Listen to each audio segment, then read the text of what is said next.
Desidido si Pampanga dribbler Arwin Santos na makabalik sa PBA at dito tapusin ang kanyang basketball career. Kasalukuyan naglalaro si Santos sa Maharlika Pilipinas Basketball League o MPBL na posibleng maging daan para makabalik ito sa PBA. Si Dennis Principe sa sentro ng balita.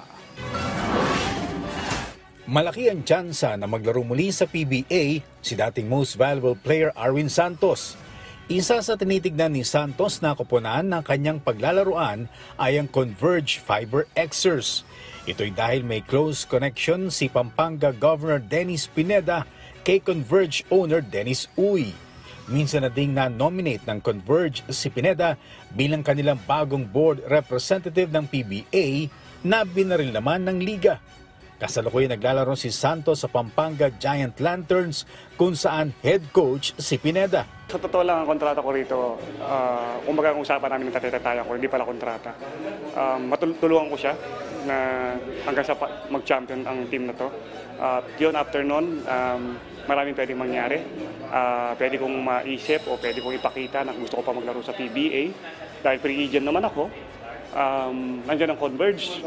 Diba kung talagang kaya ko pa, why not? Hindi naman ako yung taong ipipili ko yung sarili ko.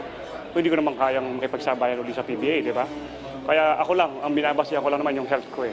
Pararamdaman ko naman yung pagkakayang-kaya ko. Ako mismo sasabi sa coach ng PBA na makakatulong pa po ako, baka pwede nyo akong igamitin kahit isang conference o isang taon. Sa PBA, huling naglaro si Santos sa Northport Batang Pier mula 2021 hanggang 2023. Bago ito nagdesisyon na maglaro sa Pampanga.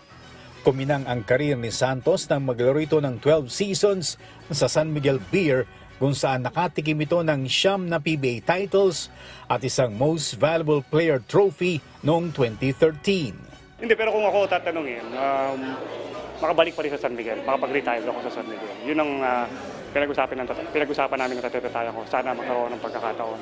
Makabalik ako sa San Miguel, kung papalarin, isang champion pa, tapos retire na ako. Sobrang okay na ako. Hawak ng Pampanga Giant Lanterns ang isang 1-0 series lead kontra Bacoor Strikers sa kanilang Best of 5 Championship Showdown.